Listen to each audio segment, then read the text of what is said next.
All right, now we have a special guest on the show. It's Dr. Randy Hurd. Good morning, Dr. Hurd. How are you? Good. How are you guys doing? We're doing well, thank you.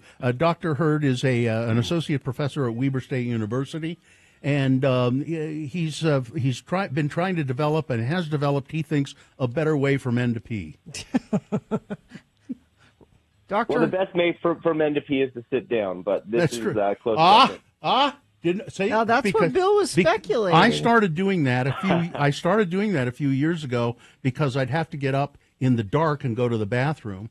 Well, you're going to miss in the dark, so I thought, I'll just sit down, and now I just do it out of habit.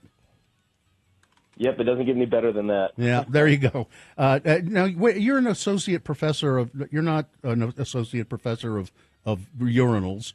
What is your specialty? So technically mechanical engineering, that's the program I teach in, which a big portion of that degree is fluid mechanics. Fluid mechanics is my specialty. So now you see the connection. Yeah, fluid mechanics. Well, that's P. So what gave rise to this idea that you, and I guess you did this with an associate, to design a new kind of urinal? So what gave rise to all of that?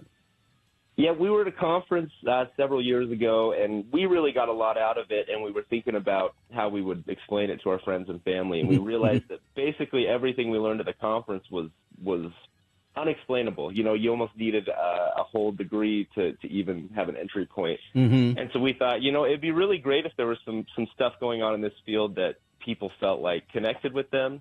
And then I guess we're just immature, so it drifted to urinals. It is interesting to think about all the different kinds of urinals you encounter.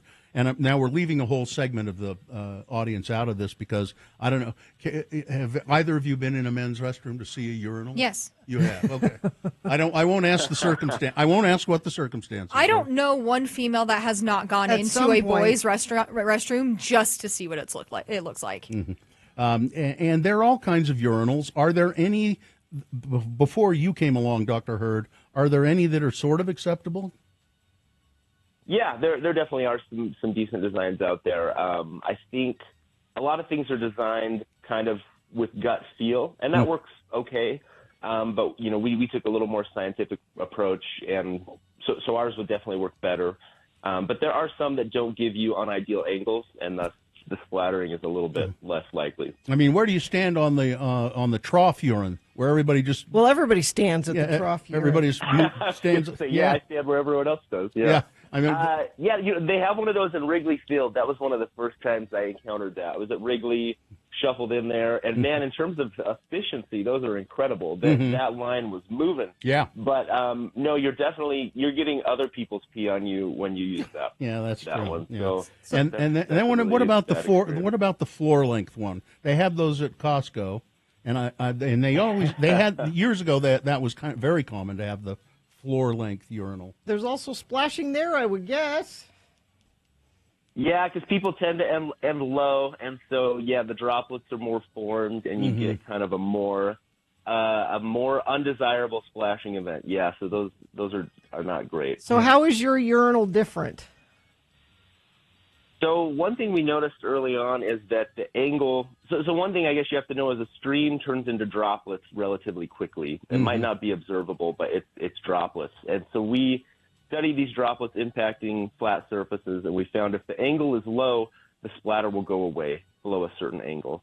And then my colleague later, that was kind of something I worked on. My colleague Zhao Pan, who's a professor at the University of Waterloo, he conceived this idea, well, if we design this surface mathematically such that the stream can't impact it at a bad angle, then splatter goes away. And so we tested that, and that's essentially the paper we published this last. Now, do you get to patent this? Like, are you going to become rich off urinals because you designed this? We hope so. The patent is pending. We're working with Weber State on that, but it's a pretty long process before the patent is eventually through. So it was submitted just over a year ago. We're just waiting to hear the results. Now, I'm looking at pictures of the urinals that are here in the Deseret News. Now you guys came up with the cornucopia and the Nautilus. Which one is yours and which one is your colleagues? So it was a group project for both of us. Okay. Those are essentially actually the same solution. The one that looks a little more complicated is a 3-dimensional solution to the problem, and the simpler one is just a 2-dimensional solution. So kind of assuming people wouldn't aim up and down too much, and that one's a little bit nicer because it would be easier to clean. Was that the Nautilus? Like Is that the Nautilus? I kind of like the Nautilus. Yeah, that's the Nautilus. Yep. Is there a place I can demo these? You need to pee now, don't you? Yeah. I wish they were available. I'm gonna, once they're available, I'm gonna bug Weber State and say, hey, we better see these all around. But, and these are just porcelain, I would assume.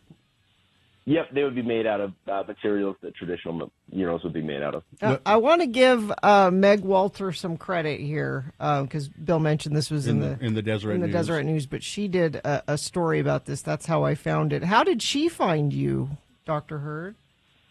I should have asked her that. So there was a press release that Weber State did when the paper was published, and several media outlets saw that and reached out. And she was part of a second wave, so she must have read one of those first and responded.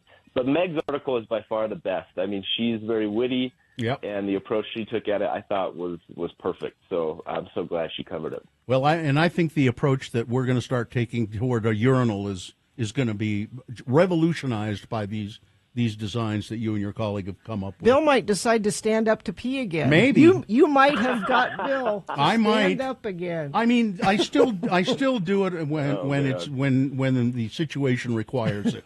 Like when you have to stop the car on the side of the road.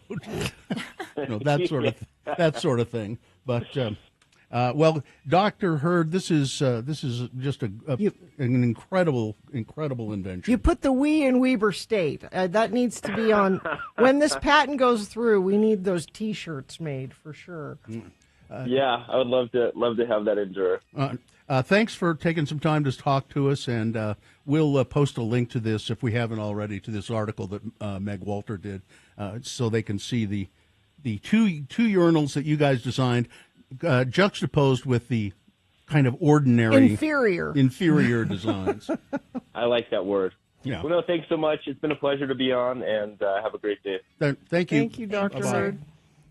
That's great research. You see, our universities, they do research and do things to benefit humanity. Those are the kind of things that are going to go away if we get rid of grants. Yeah. I mean, they do things to. I should, in this case, say they do things to benefit man.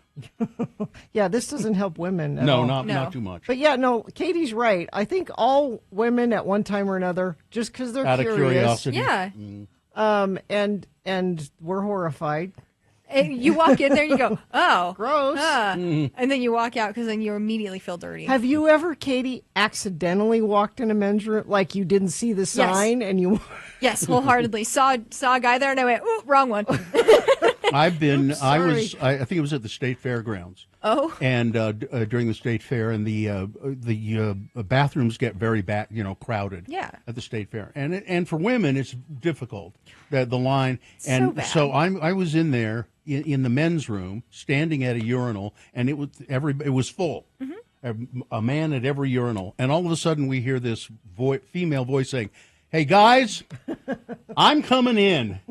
I've just got to do this because the line is too big at the other." And all the guys in the room went, "Okay, come on in. It's fine."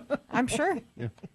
But I agree. For every female bathroom, there needs to be at least like 12 stalls plus compared to the men's. Yeah. All right. Yeah, I think they've tried to do that in some new. They have. But yeah. Still not enough, I feel. No. Not in public places. Or they have bathrooms that are for everyone, and there are little stalls that everybody can. If you ever go to more of those, if you ever go to Red Rocks in Colorado, the amphitheater, they have restrooms like that are just unisex restrooms that are just. It's like 20, 30 stalls. Like, it's great. That. So, all right.